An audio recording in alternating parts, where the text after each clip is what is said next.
Court বলেছে যে বহুবার আপনারা অনেককে নিয়ে এসে খাওয়ান, এটা আমার জানা আছে। মস্করা পাইছেন না, ল্যাঙ্গুয়েজ ইউজ করছে। কোথায় তারা বলছেন যে তারা তাদের সম্মতি নিয়ে তাদেরকে কাছে রেখেছেন? গুলি ছড়ানোর কথা অ্যাডভোকেট মঞ্জুর রহিম বলেছেন। আরেকটি বিষয় আমাদের ছিল যে আমাদের সংবিধানে পরিষ্কারভাবে 102 ধারায় বলা আছে যে কাউকে যদি কোনো আইনি ক্ষমতা ছাড়া বা বেআইনিভাবে কারো হেফাজতে রাখা হয়, এখানে খেয়াল করবেন আটক রাখার কথা বলা হয়নি, ডিটেনশনের কথা বলা হয়নি, কোনো ম্যাজিস্ট্রেটের আদেশের কথা বলা হয়নি, শুধু বলা হয়েছে কাউকে যদি অন্য কারো কাছে বেআইনিভাবে অথবা আইনি কোনো ক্ষমতা বহির্ভূতভাবে রাখা হয় তার হেফাজতে, এটা নিয়ে আদালত নির্দেশ দিতে পারবে তাকে সেখান থেকে মুক্ত করানোর জন্য। আমরা সেই আদেশটি চেয়েছি।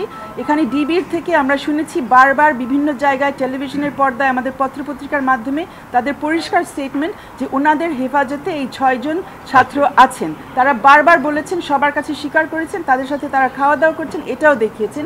কিন্তু কোথায় তারা বলছেন যে তারা তাদের সম্মতি নিয়ে তাদেরকে কাছে রেখেছেন? 250-টিরও বেশি ডিজাইন অপশন নিয়ে ওয়ালটন স্মার্ট ফ্রিজ, বোঝে আপনার প্রয়োজন।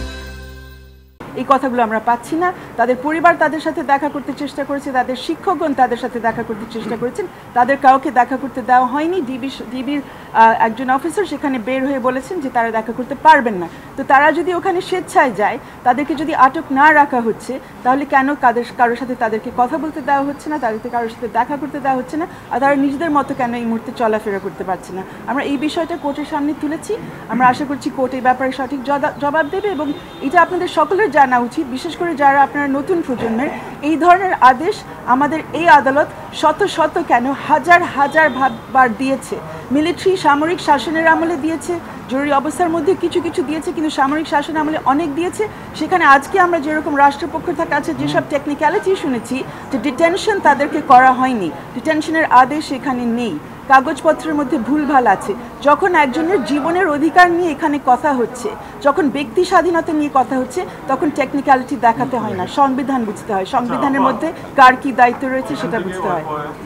এখানে আপনি দয়া করে সংবিধানটা পড়বেন এই আবেদনটা করার জন্য যে কাউকে অন্য কারো হেফাজতে রাখা হয়েছে আইন বহির্ভূতভাবে বেআইনিভাবে, সেই অ্যাপ্লিকেশন, সেই আবেদন যে কোনো ব্যক্তি, আপনিও করতে পারেন, আমিও করতে পারি, যে কোনো ব্যক্তি করতে পারে।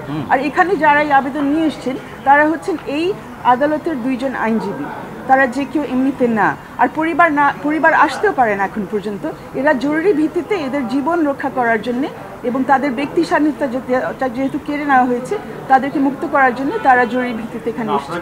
আপনারা খোঁজ খবর নিতে পারেন, সেখানে নিশ্চয়ই অনেক কারণ আছে। তারা তো দেখা করার চেষ্টা করেছে, যে কেউ কোর্টে আসতে পারে। আমরা এসেছি, ওনারা যারা এসছেন কোর্টে তাদের বিবেকের তাগিদে এসছেন যে কেন এদেরকে আটক রাখা হচ্ছে, কেন অন্যদের হেফাজতে রাখা হচ্ছে কোনো কারণ না দিয়ে। বিবেকের তাগিদে তারা এসছেন, যেটা তারা করতেই পারে এবং যে অধিকার তাদের এই সংবিধানটা দেয়। আমি শুনি নাই।